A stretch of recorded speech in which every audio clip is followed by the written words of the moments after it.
26년 6월 고2 모의고사 현대시 세트 해볼게. 첫 번째 시는 최영철의 일광욕하는 기구라는 시야. 이 시는 어떤 시냐면은 일단 화자가 있을 거 아니야. 근데 화자가 물론 여기는 겉으로 드러나 있지는 않거든. 그러니까 뭐 나, 우리 이런 말이 없다라는 거야. 겉으로 드러나 있지 않은 화자가 관찰을 하는데 무엇을 관찰하냐면 홍수가 나서 물에 흠뻑 젖어 있는 가구들이 바깥으로 나와서 햇볕을 쬐고 있는 걸 관찰하고 있는 거야. 그러니까 여기에서 중심적인 화제는 뭐냐면 홍수 때문에 젖어 있는 가구들. 홍수에 젖어 있는 가구들을 바깥으로 내보내서 바깥에 나와가지고 햇빛을 받고 이 물기를 말리고 있는 모습들을 보는 거라고 생각하면 돼. 알겠지? 그런데 이 홍수에 젖어 있는 가구들을 뭐라고 생각하면 되냐면 이게 지금 홍수에 젖어 있다라는 거니까 이 가구들이 있는 집이 이렇게 좋은 집들은 아니야. 물이 막 이렇게 샌 거니까 물이 넘쳐가지고 막 가구가 젖은 거니까 이 홍수에 젖어 있는 가구들을 사용하는 사람들은 소외된 도시 빈민층들을 의미해. 그래서 이게 이제 상징하는 바가 홍수에 젖어 있는 가구들이 상징하는 바가 소외된 도시의 빈민층, 가난한 사람들이 쓰는 가구여서 다 젖어버린 거야. 그런데 그 소외된 도시 빈민층을 이렇게 말려준 햇빛이 이들을 위로해주면서 치유해주는 존재로 나온다고 생각하면 돼. 그래서 화자가 그걸 보고 있는 거야. 알겠지? 그리고 또 무슨 구절이 나오냐면은 이 홍수에 젖어 있는 가구들을 사람처럼 표현하거든. 사람처럼 표현하면서 음지의 근육들 이렇게 표현을 해. 이 가구들에게 음지의 근육들이 있다 라고 표현해. 이 가구에게 근육이 있다라고 표현한 거야. 그러면 이 근육이라는 건 얘들아 있으면 무조건 좋은 거잖아. 우리 몸에서 근육이 붙어 있다 그럼 좀 이렇게 탄탄하게 지탱해주는 존재가 되는 거잖아. 그래서 가구들을 지탱해주는 이 근육들은 서민들의 강인한 생명력, 그러니까 이 도시 빈민층 서민들의 강인한 생명력, 이들은 힘들게 살지만 생명력이 있다, 이들의 어떤 저력이 있다, 이런 걸 의미한다고 보면 돼. 알겠니? 그러면 결국에 얘가 말하고자 하는 게 이 화자가 이 가구들을 관찰하면서 이 가구들에 대해서 어떤 태도를 갖니? 라고 했을 때 애정 어린 시선으로 보고 있는 거야. 연민을 갖고, 어쨌든 애들이 홀딱 젖어 있으니까, 그리고 애정을 가지고 있고, 그리고 이들에게 근육이 있잖아. 이런 근육이 있음을, 즉 생명력이 있음을 예찬하고 있다 라고 생각하면 돼. 이게 이 시의 내용이야. 됐어? 이런 내용이고, 전체적으로 쓰인 표현법, 일단 아까 얘기했듯이 의인법이 있고, 전체적으로 좀 감각적 심상을 많이 쓰고 있고, 그 다음에 읽어보면은 추상의 구체화가 있을 거야. 그래서 추상의 구체화 같이 찾아볼 거고, 대화를 인용한 부분이 있어. 이런 것들이 표현법이라고 생각해주면 돼. 요거 생각하면서 시를 한번 보자. 지난 홍수에 젖은 세간들이 골목 양지에 앉아 햇살을 쬐고 있다. 지난 홍수에 젖은 세간들이 무엇을 하고 있는 모습? 골목 양지에 앉아서 햇살을 쬐고 있는 모습을 보고 있는 거야. 벌써 세간들이 햇살을 쬐고 있는 거니까, 앉아서 햇살을 쬐고 있는 거니까 의인화가 되어 있는 거 알겠지? 그러면 요 지난 홍수에 젖은 세간들, 이게 이제 의미하는 게 무엇이냐? 홍수에 젖어버렸으니까 이제 수해를 입은 가난하고 소외된 서민들의 삶의 애환을 보여준다. 이들의 삶의 애환을 보여주고 있다 라고 생각하면 되고, 이 햇살이라는 것은 세간들을 이렇게 말려주는 존재인 거잖아. 그래서 치유, 소외된 존재들에게 치유를 주는 혹은 위로를 해주는 그런 상징물이라고 생각을 해주면 돼. 그리고 이거 자체가, 이 화자가 이 어떤 소외된 서민들에 대한 따뜻한 시선을 바탕으로 하고 있다라는 걸 볼 수 있어. 이들에 대한 따뜻한 시선. 조금 더 보자. 그러지 않았으면 햇볕 볼 일 한 번도 없었을 늙은 몸뚱이들이 쭈글쭈글해진 배를 말리고 있다. 그러지 않았으면, 요 말 뭔지 알겠어? 그러니까 홍수에 젖지 않았으면 햇볕 볼 일이 한 번도 없었을 늙은 몸뚱이들이 쭈글쭈글해진 배를 말리고 있다. 이런 것도 다 이제 의인화지. 늙은 몸뚱이들이 뭘 말하는지 알겠어? 이 젖은 세간들이 늙어 있다라는 거야. 그러니까 낡고 오래된 거겠지. 그래서 이 똑같은 세간들이고 낡고 오래된 가구라는 거지. 가난한 사람들이니까 가구를 뭐 새 거를 쓰거나 뭐 자주 바꾸거나 이럴 수 없잖아. 낡고 오래된 가구들이 쭈글쭈글해진 배를 말리고 있다라고 얘기하는 거고, 여기서 햇볕 볼 일 한 번도 없었을 이라는 말이 뭐냐면, 홍수에 젖지 않았으면 바깥으로 나와서 햇볕을 못 봤다는 거야. 그럼 이건 얘네는 평소에 햇볕 볼 수 없는 공간에서 살고 있다라는 거지. 약간 반지하 같은 데서 살고 있는 거야. 그러니까 홍수로 인해서 물을 흠뻑 맞았겠지. 그래서 열악한 삶의 공간, 열악한 환경에서 살고 있다라는 걸 알 수 있겠지. 더 읽어보자. 긁히고 눅눅해진 피부, 등이 굽은 문짝 사이로 구멍 뚫린 퇴행성 관절이 삐걱거리며 엎드린다. 가구를 어떻게 표현했어? 긁히고 눅눅해진 피부, 그러니까 긁힌 거야. 그리고 등이 굽은 문짝 사이로 구멍이 뚫린 퇴행성 관절이 하면서 가구들을 전체적으로 의인화시켜주고 있지. 의인화시켜주고 있고, 굳이 말하면 늙은 사람처럼 표현하고 있는 거니까 노인의 육체에 빗대서 표현하고 있는 거지. 다 이렇게 낡고 병들었다 이런 식으로 얘기를 하고 있는 거니까 노인의 육체에 빗대고 있다.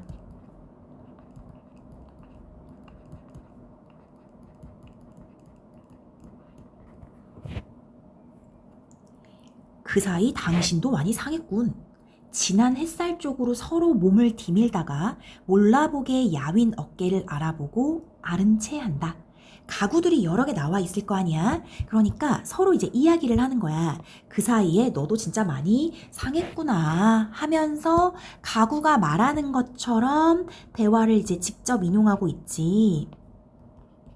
직접 인용하면서 가구들끼리 서로의 고단함을 위로하고 있는 거야. 그래서 가구들끼리 서로의 힘듦, 고단함을 위로하고 있는 상황이다. 가구라는 거는 이제 서민들이지. 여기서 가구는 서민들이니까 소외된 서민들, 그들끼리 서로 위로해주는 상황이야. 그래서 진한 햇살 쪽으로 서로 몸을 디밀다가 서로 자기 몸을 이제 말리기 위해서 막 디밀다가 몰라보게 야윈 어깨를 보고 아는 체를 한다.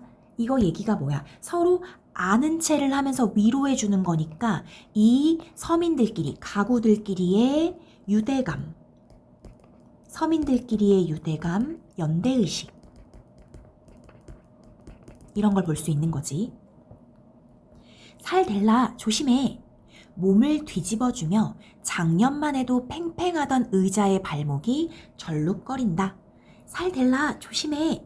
이것도 가구의 말을 직접 인용하는 거지. 서로 이렇게 이야기를 하고 있는 것처럼 화자가 표현하는 거야. 서로의 몸을 뒤집어주고 있는 거야. 왜냐면 햇볕을 지금 쬐고 있으니까 너무 햇볕을 오래 쬐면 야 살이 될 수도 있어. 조심해 하면서 서로 챙겨주는 거지. 서로를 챙겨주는 모습.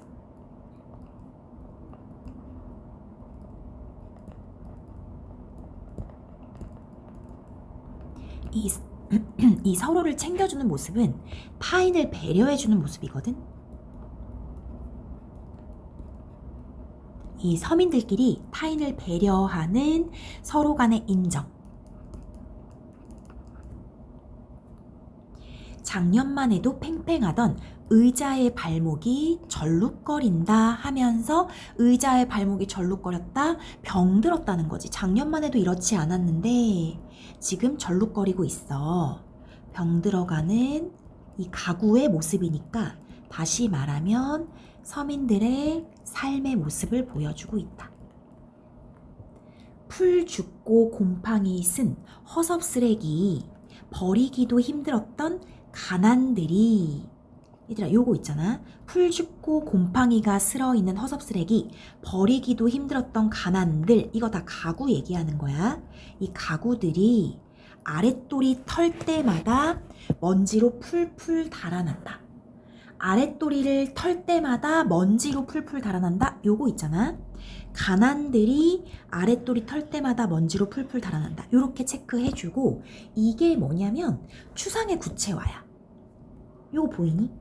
가난인데 달아난다. 먼지가 되어 풀풀 달아난다라고 했으니까 이 부분이 추상의 구체화. 가난은 추상적인 거지만 달아나는 건 이제 구체적인 애들이 달아날 수 있는 거니까. 얘들아, 이거 의미가 뭐냐면 이 두 행 있잖아. 이렇게 묶어가지고 가난이 햇빛을 통해 치유되는 거야. 그러니까 다시 얘기하면 가난이 그 가구들이었잖아. 가구들이 햇빛을 받으면서 애들이 이제 말라가는 거니까 치유되는 것. 그래서 다시 얘기하면 가구들은 이 가난한 소외된 서민들의 삶을 상징하니까 이런 가난이 햇빛을 통해서 치유되는 상황. 여긴 이렇게 적으면 돼. 가난이 햇빛을 통해서 치유. 그래서 약간 희망적인 분위기를 보여준다고 생각하면 돼. 여기까지 오게 한 음지의 근육들, 탈탈 털어말린 얼굴들이 햇살에 쨍쨍해진다. 여기까지 버틸 수 있게 해준 음지의 근육들, 음지의 근육들 아까 얘기했었지? 이거 뭐야? 그 서민들의 생명력, 가난 속에서 버텨온 거잖아. 그래서 버텨온 서민들의 생명력, 저력, 의지, 뭐 이런 거야. 이것들이 근육이 있어서 여기까지 버텨온 거야. 그 음지의 근육들, 탈탈 털어서 말린 얼굴들이, 아까 전에 햇빛에 의해서 탈탈 털어서 말린 얼굴들이 햇살에 쨍쨍해진다. 희망을 찾게 되는 모습이지. 희망을 회복하는 모습. 됐니 얘들아? 이런 시야. 그래서 그 홍수로 물에 가득 쩔어있던 가구들이 햇살을 받으면서 말라가는 모습들. 다시 얘기하면 가난하고 소외된 서민들이 치유를 통해서 그 가난과 이런 힘듦 속에서 벗어나면서 희망을 회복하게 되는 모습을 그리고 있다라고 생각하면 돼. 됐지? 그 다음 시 가볼게. 두 번째 시는 뭐냐면 손택수, 점은 들판이 새를 불러 모은다, 이런 시인데 이 시도 간단히 정리를 해보자. 얘는 화자가 이제 나라고 나오거든. 쭉 읽어보면은 나라고 있어. 나라고 있고, 내가 무엇을 보냐면 추수가 끝난 가을 들판을 본다. 한번 상상을 해봐. 추수가 끝난 가을 들판에는 추수가 끝났으니까 벼이삭이 싹 사라진 거잖아. 그치? 그럼 벼이삭이 없어야 되는데 이 추수가 끝난 가을 들판에 뭐가 있냐면 벼이삭이 조금 남아있는 거야. 벼이삭이 남아있으니까 새들이 와서 벼이삭을 주워 먹어. 그 모습을 보는 거야. 그 모습을 보는데 이게 뭘 의미하는 거냐면 일단 벼 이삭은 농부들이 일부러 놔두고 간 거야. 왜냐면 이 새들이 와가지고 조금 먹으라고. 그러면 추수가 끝난 가을 들판은 원래는 비어 있는 거거든. 추수 끝났으니까 비어 있는 것처럼 보이지만 이 안에 농부들이 벼 이삭을 남겨두고 갔기 때문에 포용의 공간이면서 나눔의 공간이야. 비어 있는 것처럼 보이지만 사실은 포용과 나눔의 공간인 거지. 그럼 이 벼 이삭은 뭐냐면 나눔과 배려의 의미가 있는 거야. 농부가 새를 위해서 나누기 위해서 배려해주기 위해서 놔두고 간 거니까. 이런 신 거야. 비어있는 것처럼 보이지만 사실은 이곳은 포용력이 있는 공간이다. 농부들이 그렇게 했다. 이렇게 화자가 알게 되는 거지. 그러면서 이거랑 이제 비슷한 공간을 뭐를 얘기하냐면 하늘을 보거든. 하늘이 차디찬 하늘이야. 하늘이 되게 차. 근데 그 차디찬 하늘에서 뭐가 보이냐면 별들이 보이는 거야. 되게 차가운 하늘인데 알고 봤더니 그 위에 별이 있어. 그럼 얘도 되게 비슷해. 차디찬 하늘은 이 지금 여기 시에서 현재 궁핍한 현실이라고 나오거든. 그러니까 현실이 안 좋아. 현실이 좀 힘들고 궁핍해. 그 궁핍한 현실 속에서 뭐가 있냐면 별이라는 빛나는 것이 있어. 힘들어 보이지만 빛나는 게 있는 거지. 이 별들은 희망과 위안을 뜻해. 그 빛나는 것이 이제 별이니까. 그래서 이 추수 끝난 가을 들판이랑 차디찬 하늘은 비슷한 의미야. 힘들어 보이지만 없어 보이지만 무언가 있는 거야. 그 있는 게 뭐냐면 벼이삭과 별들인 거지. 요런 시야. 알겠니? 시를 직접 보면서 이제 할 건데 표현법을 좀 쓰고 가자. 여기 표현법 일단 의인. 얘도 의인법이 기본적으로 되어 있고 영탄적인 어조가 있다라는 거 찾을 수 있고 이 시도 역시나 감각적. 그 다음에 유사한 통사구조 반복된 거 찾을 거거든. 유사한 통사구조의 반복 여기까지 찾을 거여서 이런 게 표현법이라고 생각하면 돼. 한번 볼게. 추수 끝난 가을 들판이 새들을 불러 모은다. 추수 끝난 가을 들판 이게 새들을 불러 모은대 얘들아. 들판이 새들을 불러 모아. 이거 자체가 벌써 의인화한 거야. 불러 모은다 이렇게 표현했으니까. 그러면 이 추수 끝난 가을 들판은 뭘 보여주냐면 일단 계절을 보여주지 얘들아. 가을이니까. 그 다음 들판 공간적 배경도 보여주지. 계절적 배경과 공간적 배경이 다 드러나 있다라고 생각을 하면 되고 이 추수 끝난 가을 들판은 아까 얘기했듯이 비어있는 것처럼 보이지만 포용과 나눔의 그런 공간이야. 왜냐면 새들이 오니까. 알겠지? 좀 더 읽어볼게. 까치밥은 감나무에만 있는 게 아니라 저 횡한 들판에도 있었구나. 까치밥 알지? 그 감나무에 감을 다 딴 다음에 감 몇 개를 달아놓는 거야. 그러니까 안 딴다는 거지. 감 몇 개를 덜 따. 왜냐면 애들 먹으라고. 까치들 와서 먹으라고. 그래서 까치밥은 이런 감나무에만 있는 게 아니라 저 횡한 들판에도 있었구나. 저 횡한 들판 이게 추수 끝난 가을 들판이랑 똑같은 거야. 이 두 개가 똑같은 거지. 그럼 저 횡한 들판은 횡하니까 사실 추수가 끝났으니까 결핍의 공간이거든. 없어야 돼 아무것도. 그럼에도 불구하고 새들에게 먹이를 제공하는 배품의 공간. 좀 벼이삭을 남겨둔 거니까 나눔의 공간. 포용의 공간이 되는 거야. 알겠지? 그렇다면 요 까치밥도 어떤 거야? 까치밥도 지금 배려하는 그런 걸 얘기하는 거지. 새들에 대한 배려. 그리고 요런 게 영탄인 거 괜찮니? 뭐뭐 하구나. 감탄형 종결 어미를 썼지. 좀 더 볼게. 짐짓 무심히 떨궈진 벼톨 하나가 벼톨 하나의 온기가 가장 높이 떴던 새들까지 끌어당긴다면 여기까지 이렇게 보면 돼. 그러니까 짐짓, 무심히 떨궈진, 무심히 떨어져 있는 이렇게 얘기하고 있어. 무심히 떨어져 있지만 사실 이거 누가 해놓은 거야? 농부의 배려야. 농부가 그냥 무심하게 벼톨 하나씩 떨어뜨려 놓고 간 거야. 이 벼톨 하나의 온기, 이게 뭘 의미하는 거야? 그러면 배려지, 배려. 나눔과 배려. 그런데 그것을 벼톨 하나의 온기라고 했으니까 이 배려, 그 다음 뭐 따뜻한 사랑 이렇게 말하면 돼. 그것이 가장 높이 떴던 새들까지 끌어당긴다면 하고 약간 가정적인 진술을 한 건데 벼톨 하나로 인해서 되게 높이 떠있던 새들까지 이 들판으로 내려오게끔 한다라는 거야.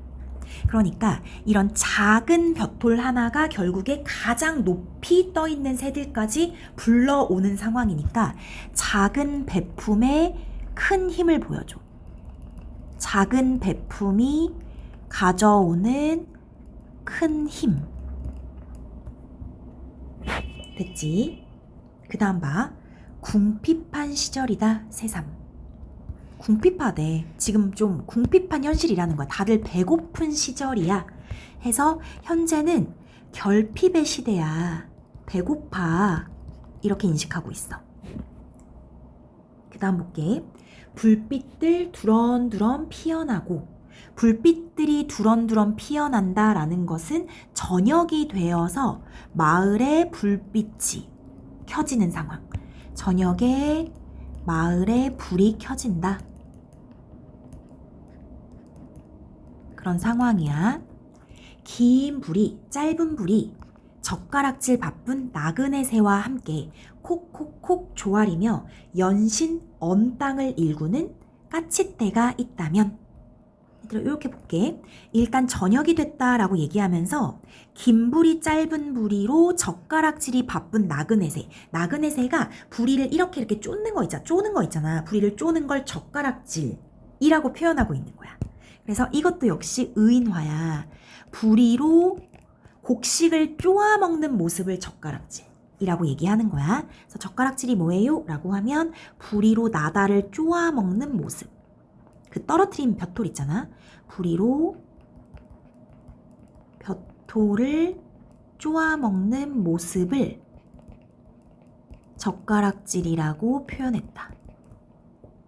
그래서 콕콕콕 조아리며 연신 언 땅을 일구는 떼까치가 있다면, 이번에는 떼까치가 콕콕콕 하고 부리를 조아리면서 언 땅을 일구고 있어. 이것도 사실은 먹이를 쪼아 먹는 건데 언 땅을 일군다 이렇게 표현하고 있거든. 그래서 얘는 이렇게 정리하면 돼.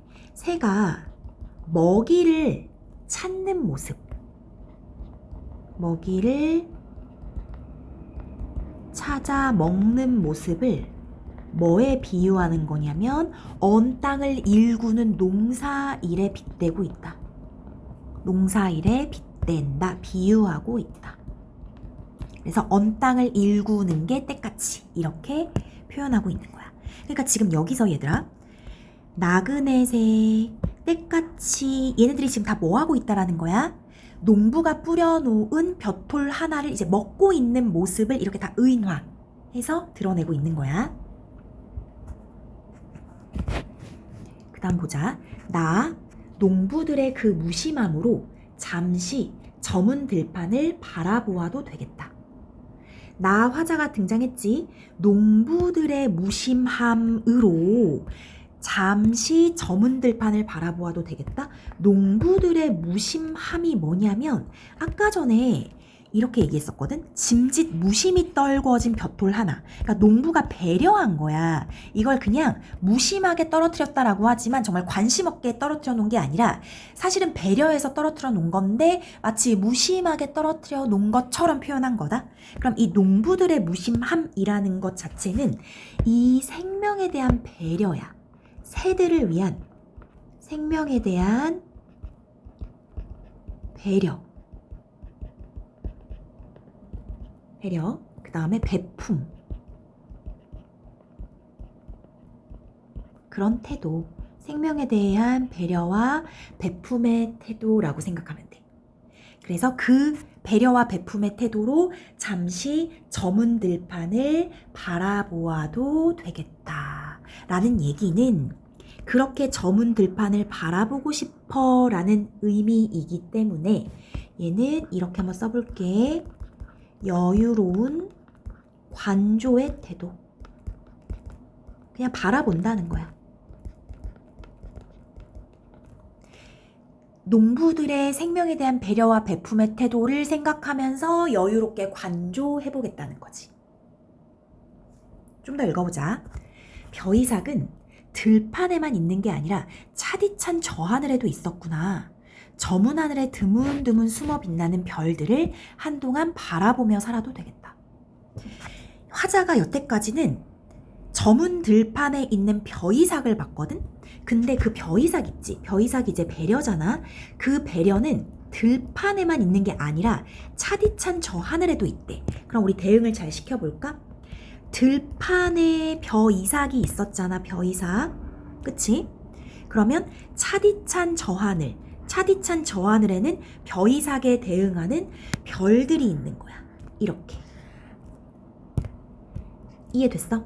들판에는 뭐가 있어? 벼이삭이 있듯 차디찬 저 하늘에는 별이 있다. 이거 아까 내가 잡아줬었지. 그러면 들판은 어떤 존재였냐면 다시 한번 써볼게. 들판은 저문 들판이고 그 추수 끝난 가을 들판이기 때문에 결핍의 공간처럼 보이지만 사실은 벼이삭이 남아있는 베품의 공간이었어. 그치? 그럼 벼이삭은 무슨 말이었냐면 작은 배려. 농부가 새들을 위해서 남겨둔 작은 배려였어. 그런데 이게 들판에만 있는 게 아니라 하늘에도 있다라는 거야. 하늘, 차디찬 저 하늘은 차니까 실현의 공간. 다시 얘기하면 지금은 궁핍한 현실이었어. 실현과 궁핍한 현실인데 그 속에 뭐가 있냐면 별이 있잖아. 빛나는 것들이 있어. 힘들어 보이지만 궁핍해 보이지만 빛나는 것이 있다라는 거야. 됐어? 저문 하늘에 드문드문 숨어 빛나는 얘들아 저문 하늘은 요 하늘이랑 똑같겠지? 차디찬 저 하늘 이게 똑같은 거겠지? 이게 결국에 똑같은 얘기야. 저문 하늘에 드문드문 숨어서 빛나는 별들. 하늘엔 뭐가 있어? 별들. 궁핍한 시절이지만 그 속에서 무엇이 있냐면 우리를 위안해주고 희망을 갖게 해주는 것들이 있다라는 거지. 별들을 한동안 바라보며 살아도 되겠다라는 얘기는 하늘에 별이 있네. 그래서 그걸 바라보며 살아도 될 것 같아 라는 얘도 여유로운 관조의 태도. 똑같은 거야. 그래서 봐봐. 이것을 바라보아도 되겠다. 이것을 바라보며 살아도 되겠다. 이런 게 유사한 통사구조의 반복. 아까 내가 이게 유사한 통사구조 반복 있다 그랬지? 유사한 통사구조가 반복되고 있는 부분이라고 생각을 해주면 되고 여기 구나 또 있네? 구나 영탄. 이렇게 해주면 될 것 같아. 어떤 시인지 좀 알겠어? 이렇게 정리하고 우리 문제를 풀게. 문제 이제 마지막 세트에 있는 거 풀면 되겠지? 가나에 대한 설명으로 가장 적절한 것은 1번 가는 공간의 이동에 따라 시적 긴장감을 고조하고 있다. 가는 일단 공간 이동 없고 2번 나는 서리적 표현을 통해 화자의 인식 서리가 없고 3번 가는 나와 달리 유사한 통사구조를 반복하여 리듬감을 형성하고 있다. 달리가 아닌데 유사한 통사구조가 일단 나에서 뭐뭐 해도 되겠다 뭐뭐 해도 되겠다 있다 그랬지. 가에서 그럼 유사한 통사구조 찾아볼까? 보이니? 뭐뭐 하고 있다, 뭐뭐 하고 있다 이렇게 유사한 통사구조 있지. 그래서 얘는 가하고 나가 둘 다 있다 라고 생각하면 되고 4번 가는 나와 달리 촉각적 이미지를 사용하여 대상의 속성을 나타내고 있다. 얘들아 얘도 달리가 틀려. 촉각적 이미지가 가하고 나 둘 다 있거든. 가에서 찾아볼까? 눅눅해진 피부, 눅눅해 촉각이지. 그 다음에 차디찬 저하늘 차가워 촉각이지. 둘 다 촉각이 있다라는 거 인식하면 되고 5번이 답이지. 둘 다 의인법 해서 이게 좀 쉽고 44번 적절하지 않은 것. 기억을 활용해서 몰라보게 야윈 어깨. 예전과 확연히 달라졌으니까 몰라보게 야윈 어깨라고 하는 거고 니은 먼지로 풀풀 달아난다. 가난의 흔적이 떨어져 나가는 모습을 풀풀이라는 음성 상징어로 감각적으로. 맞네. 디귿 짐짓 무심히 떨궈진 벼톨 하나. 농부가 수확 후에 허전함을 숨기고 있다? 아니지. 허전함 전혀 상관없어. 그냥 짐짓 무심히 떨궈진 벼톨 농부가 일부러 그렇게 해놓은 거야. 리을 가장 높이 떴던 새들 해서 높이 나는 새들마저 끌어당길 정도로 배고픈 시절이다 라는 의미고 드문드문 숨어서 빛난다. 들판에 흩어져 있는 벼톨의 모습을 별의 모습과 벼톨과 별을 연결짓고 있다. 맞겠지? 45번 적절하지 않은 건데 가나는 모두 시적 대상에서 발견한 생의 긍정적 의미를 드러내고 있다. 햇볕에 내놓은 젖은 가구들의 모습을 통해 상처 입은 존재들이 서로를 보듬으며 의지를 회복해가는 생명력을 보여주는 거고 나는 벼톨을 던져놓은 농부와 그것을 쪼는 새들의 모습을 통해서 다른 존재를 배려하는 공존의 미덕을 나타내고 있다. 라고 정리를 진짜 잘해줬지. 자, 1번. 홍수에 젖은 세간들이 쨍쨍해지는 건 삶의 활력을 회복해가는 모습. 맞지?